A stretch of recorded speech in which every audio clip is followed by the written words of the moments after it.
Hello guys, कैसे हैं आप सब लोग। सलाम, नमस्कार, आदाब। काफ़ी अरसे से दोस्तों की कॉल्स आ रही थी कि सर ये बता दीजिए कि पहले पेपर को कैसे सॉल्व करें हायर एजुकेशन के, क्योंकि अभी नोटिफिकेशन फिर से आ गया और पहले जो हुआ और जिन लोगों का सिलेक्शन नहीं हुआ उसमें मैं भी था। तो जो लोगों सिलेक्शन नहीं पाया तो अब नए सिरे से तैयारी करना ही है। और फर्स्ट पेपर में क्या होता है कि वो नॉर्मल नंबर सबको मिलते हैं 20, तो 17, 18, 20, 21 इस तरीके से मिलते हैं, लेकिन वहाँ पर स्कोर की ज़रूरत होती है 25। जब आप 25 स्कोर करते हैं तो एक अलग ही आपकी इमेज बनती है और आपका नाम जो है जो टॉप 10 लिस्ट होती है उसमें आ जाता है। जब टॉप 10 सब्जेक्ट वाइज अगर सीटें सब्जेक्ट में ज़्यादा हैं आपके, जैसे इंग्लिश हो गया, हिंदी हो गया, अगर सीटें ज़्यादा हैं तो फिर कोई दिक्कत ही नहीं होती है। अगर सीटें कम होती हैं, जैसे उर्दू का सब्जेक्ट हो गया तो उर्दू में 2-4 सीटें होती हैं तो उसमें तो खैर अलग मामला है। जैसे 25 स्कोर मैंने भी किया था उसमें फर्स्ट पेपर में, तो लेकिन सब्जेक्ट पेपर मेरा थोड़ा अच्छा नहीं होता, 1-2 क्वेश्चंस की कमी रह गई थी, इसकी वजह से टॉप नहीं कर सका था। सेकंड टॉपर या थर्ड टॉपर इस तरीके से नाम था और इत्तेफाक से सिलेक्शन हुआ भी नहीं था। तो इस तरीके से फर्स्ट पेपर के लिए मेरे पास काफ़ी सारे दोस्तों की कॉल्स आई, तो मैंने सोचा कि आप सब लोगों से यूट्यूब के माध्यम से रूबरू हुआ जाए। और क्योंकि इसमें क्या होता है कि हम एक साथ में काफ़ी सारे लोगों से कम्युनिकेट कर पाते हैं। तो इस तरह से मैंने अभी पिछले हफ्ते कुछ बुक्स ही मंगवाई थी, जैसे यूथ की है और यहाँ पर घटना चक्र की है। तो इसमें कुछ चीज़ें पढ़ने वाली हैं, तो मैंने सोचा कि आप लोगों से चाय पे चर्चा किया जाए इस तरीके से। तो ये जो घटना चक्र की किताब है 2023 की है, नया एडिशन है। इसमें बहुत ज़्यादा कुछ नई चीज़ें हैं और ऐसा नहीं है कि डिपेंड हो जाए इस किताब पे और ये आपको यूपीएससी असिस्टेंट प्रोफेसर बना दे, तो एग्ज़ाम क्वालिफाई करा दे। तो इसमें बस ये हो सकता है कि जो प्रीवियस पेपर हुए हैं, जैसे 2020 में हुए और इसमें 2020 के जो क्वेश्चन पेपर हुए, मतलब 2021 में जो हुए 20 वाले एग्ज़ाम के, 21 में जो नोटिफिकेशन के जो 21 में हुए, तो उसका एक्सप्लेन कर दिया है, 2-4 लाइनों में उसको एक्सप्लेन कर दिया है। तो इस तरीके से आप एक्सप्लेनेशन उसका अच्छा पा जाएंगे। 2014 में जो एग्ज़ाम हुई है, 2016 में जो हुई है, इस तरीके से आप कुछ ऊपर की, मतलब तकरीबन ये 200-250 पेज की बुक है, तो इसमें 50 पेज पढ़ने वाले हैं। इस तरीके से एक किताब मैंने मंगवाई थी 2022 और 2023 की। तो इसमें भी ये इनके दोनों का एक्सप्लेनेशन का तरीका अलग अलग है। ये यूथ की भी किताब अच्छी है, तो आप दोनों में से कोई एक किताब यूथ की असिस्टेंट प्रोफेसर या घटना चक्र की असिस्टेंट प्रोफेसर मंगवा सकते हैं। तो उसमें आपको बहुत ज़्यादा मदद नहीं मिलेगी। लोग पूछते हैं कि सर कोई किताब मत बता दीजिए, तो किताब या गाइड ये इसका सॉल्यूशन नहीं है, परमानेंट सॉल्यूशन नहीं है। परमानेंट सॉल्यूशन क्या है इसका? परमानेंट सॉल्यूशन इसका यह है कि सिलेबस को सामने रखा जाए। सिलेबस को जब सामने रखोगे तो उसमें एक एक यूनिट में जो सब यूनिट है, मिसाल के तौर पे जैसे ज्योग्राफी में इंडियन ज्योग्राफी, और इंडियन ज्योग्राफी में क्या क्या चीज़ें आ रही हैं, वो बेसिकली कहाँ से क्वेश्चन पुटअप कर रहा है, आप प्रीवियस पेपर देखेंगे वहाँ से अंदाज़ा हो जाएगा। जैसे इंडियन ज्योग्राफी में जो इन्वायरमेंट से रिलेटेड होती है चीज़ें, वो ज़्यादा पूछता है। जैसे मिसाल के रामसर साइट्स कौन है, अमृत महोत्सव से इसको जो है कोऑर्डिनेट कर दिया कि 75 हमारे पास इंडिया में टोटल रामसर साइट हो गई, 75 हो गई या 75 होने वाली हैं। इस तरीके से उसको कोरिलेट करती रहती है गवर्नमेंट एक स्टंट के तौर पे। इसी तरीके से अभ्यारण्य कितने हैं, बिल्कुल रटे होने चाहिए।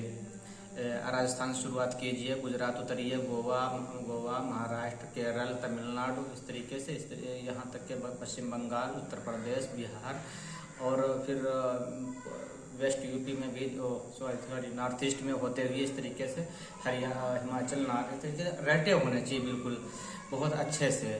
ज़्यादा नहीं, बस 2-2, 3-3 अगर पता है, हर स्टेट के 2 भी अभ्यारण्य अगर आपको पता है तो अभ्यारण्य वाला क्वेश्चन आपका हो जाएगा। इसी तरीके से जो भी नदियां हैं, उत्तर प्रदेश की स्पेशली नदियां, बेतवा के बारे में आपको पता ही होना चाहिए। और गोमती नदी तो काफ़ी सारे क्वेश्चन बनते रहे हैं, तो गोमती नदी पे तो नहीं, गंगा कहाँ कहाँ से निकलती, कैसे निकलती, किस तरह से निकलती, इसके ये सब चीज़ें आपसे पूछता रहता है। इस तरीके से मॉडर्न इंडिया में 1857 से लेकर के 1947 तक का क्वेश्चन ज़्यादातर पूछता है। फिर उसके बाद 1947 के बाद क्या करते हैं कि 1951 से टाइम शुरू होता है और प्रशासनिक चीज़ें पूछना शुरू कर देता है, कौन सी योजना कब आई। और एक चीज़ और है, योजनाओं के ताल्लुक से जो प्रधानमंत्री की जो योजनाएं हैं उसके ऊपर आपको क्या करते हैं लोग कि 6 महीने का करंट देखते हैं, 1 साल का देखते हैं, ऐसा नहीं है। जो बेसिक जो है करंट अफेयर्स है उसको 4-5 साल से भी ऐड कर सकते हैं। जैसे मिसाल के तौर पे प्रधानमंत्री जनधन योजना, इसको ही पूछ लेते हैं। फिर उसके बाद एक और योजना काफ़ी मशहूर है, 2016 में आज के आसपास आई थी।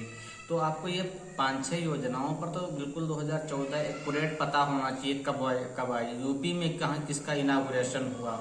तो स्पेशली वो नरेंद्र मोदी जी ने जो योजनाओं का इनागुरेशन किया वो यूपी में अगर किया तो स्पेशली पूछना है, उसको पूछ लेते हैं। इसी तरीके से टीचिंग एप्टीट्यूड के लिए, रिसर्च एप्टीट्यूड के लिए, आईसीटी के लिए, कंप्यूटर के लिए, तो इन सब चीज़ों के बारे में अलग से आपको पढ़ना पड़ेगा। वो कहाँ से पढ़ेंगे? वो नेट की किताब लीजिए, नेट की किताब से इसी तरीके से लीजिए कि उसको बुक से अलग ही कर लीजिए। मैंने तो क्या किया कि मैंने पेज ही फाड़ डाले थे, वो वाले पेज फाड़ करके उसमें लगा लिया।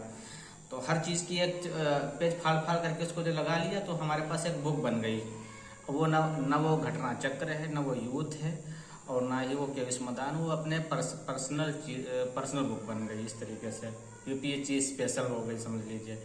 तो सबके अपने अपने आइडिया होते हैं, तो आप भी इस तरीके से कीजिए। और काफ़ी सारे दोस्तों के कॉल्स आ रहे थे तो मैंने सोचा कि आप लोगों से UPSC assistant professor first paper के ताल्लुक से कुछ बात करें। और इसी तरीके से करंट अफेयर्स में क्या होता है कि कभी कभी वो बहुत ऊपर से चीज़ें उठा लेता है। पूछ लिया कि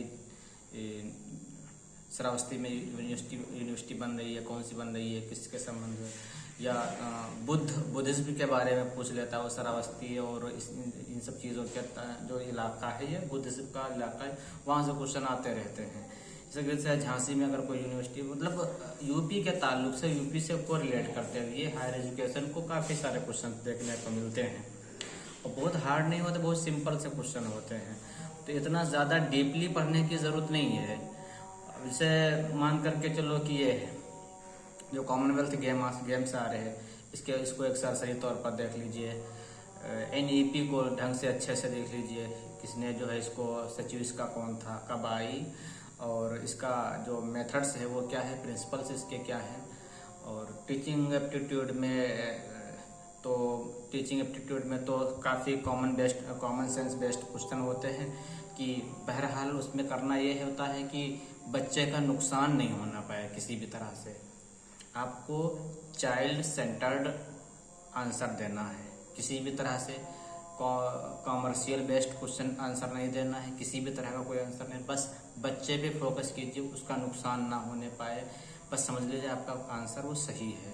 इसी तरीके से टीचिंग एप्टीट्यूड में सीक्वेंस जो वाले क्वेश्चन देख लीजिए, अच्छे से हो सकते हैं। और वो तो नेट GRF आपने किया होगा तो उसमें सब पता ही होगा, उसमें मुझे ज़्यादा बताने की ज़रूरत नहीं है। इसी तरीके से और कौन सा एरिया रह गया, और जो एरिया रह गया तो मैं देख करके बताता हूँ इसमें। तो इस तरीके से आप सब लोग पढ़ लीजिए ये पर्यावरण कारण निवारण। हाँ, एक और चीज़ रह गई कि जो इन्वायरमेंट के ताल्लुक से जो आंदोलन हैं उनको जो है आंदोलन को अच्छे से पढ़िए, कौन से आंदोलन कब हुए। और कभी कभी होता है कि पहले पेज से क्वेश्चन पुटअप कर लेता है, जैसे पारिस्थितिकी का जनक कौन सा था, बायोडाइवर्सिटी का जनक कौन सा था, इन्वायरमेंट का जनक कौन था, और बायोलॉजी शब्द का जनक कौन था। इस तरीके से जो फर्स्ट वो चीज़ें होती हैं उसको कर लेते हैं। अब भूगोल ज्योग्राफी में क्या है कि सोलर सिस्टम ढंग से पढ़ना है, उसमें किसी तरह का मिस्टेक मत कीजिए, उसको करना है बेहतरीन, अच्छे से करना है, बेहतरीन शानदार तरीके से, कहीं से कोई कन्फ्यूज़न नहीं होना चाहिए। और 2 ही 4 चीज़ें होती हैं। भारत का संविधान, संविधान तो आपको ढंग से पढ़ना ही पढ़ना है, और उसको गहराई से मत पढ़िए, ऊपर ही ऊपर पढ़ लीजिए। जिस तरीके से अनुच्छेद 15 में 16 में क्या है, 16 के अंदर काफ़ी सारे सब आर्टिकल हैं, तो इतना ज़्यादा डीपली मत जाइए। 16 में क्या है, नियोजन है, बस ठीक है उतना। और इसी तरीके से 20 में क्या है, स्वतंत्रता, जो फ्रीडम, ये कौन सी चीज़ आती है, मीडिया, मीडिया किसके अंतर्गत आती है। इस तरह के प्रैक्टिकल क्वेश्चन भी पूछे जा सकते हैं, ये भी सब देख लीजिए। और बाकी आईसीटी में तो काफ़ी चीज़ें जटिल हो सकती हैं, कभी कभी पूछ लेता है कि आईसीटी में चल क्या रहा है। आईसीटी मतलब इसरो की क्या खोज है, कौन सी मिसाइल हमने लॉन्च की, पीएसएलवी, और ये जो सीरीज आ रही हैं ब्रह्मोस, इस तरह की, ये हमने किससे खरीदी है, या स्वदेशी है, कौन से। तो ये तो बेसिक चीज़ें अगर हो सकें तो ये सब चीज़ें जहन में रखिए। तो जो 1 साल के अंतर्गत या 2 साल के अंतर्गत जो भी चीज़ें आई हुई हैं सुरक्षा के मामले में, सुरक्षा और टेक्नोलॉजी दोनों के मामले में, उनके ऊपर नज़र रखना है। या तो उसको अखबार के ज़रिए आप देखते रहिए, जो हमारे इन सर्विस साथी हैं वो लोग अखबार पे ध्यान दें, क्योंकि स्टाफ रूम में अखबार ज़रूर आता है। अगर वो सब चीज़ें नहीं भी किताबों से कवर कर पाएंगे तो वो न्यूज़पेपर से ज़रूर कवर हो जाएगी। और इसी तरीके से और तो कुछ है नहीं, सारी चीज़ें तो हो जाएंगी। भारतीय राष्ट्रीय आंदोलन को अच्छे से पढ़ना है और उसको उंगलियों पे रटा होना चाहिए, कौन कौन सी चीज़ 1871 से लेकर के 1947 तक के जो 81 से लेकर के कांग्रेस के जो अधिवेशन हुए, इम्पोर्टेंट कांग्रेस के अधिवेशन में कौन सा बिल पास हुआ, ये ज़रूर होना चाहिए। मोतीलाल नेहरू के साथ कौन कौन लोग जो है उसमें थे, और मतलब जो वो आती हैं समितियां बनती हैं, उसमें कौन कौन समिति थे, कौन कौन लोग शामिल थे। जैसे 1923 में एक मोतीलाल नेहरू के साथ काफ़ी क्वेश्चन पूछा जा चुका है। और इसी तरीके से 1930 में भी 1930 और 1930 हो गया, 31 हो गया। 31 में जो कांग्रेस का अधिवेशन हुआ था वो कराची में शायद हुआ था, या 30 में, ऐसे बहरहाल ये आपको करना है। ये जो अधिवेशन है यहाँ से क्वेश्चन आते ही आते हैं। कराची अधिवेशन हो गया, कराची अधिवेशन में शायद उन्होंने किया था।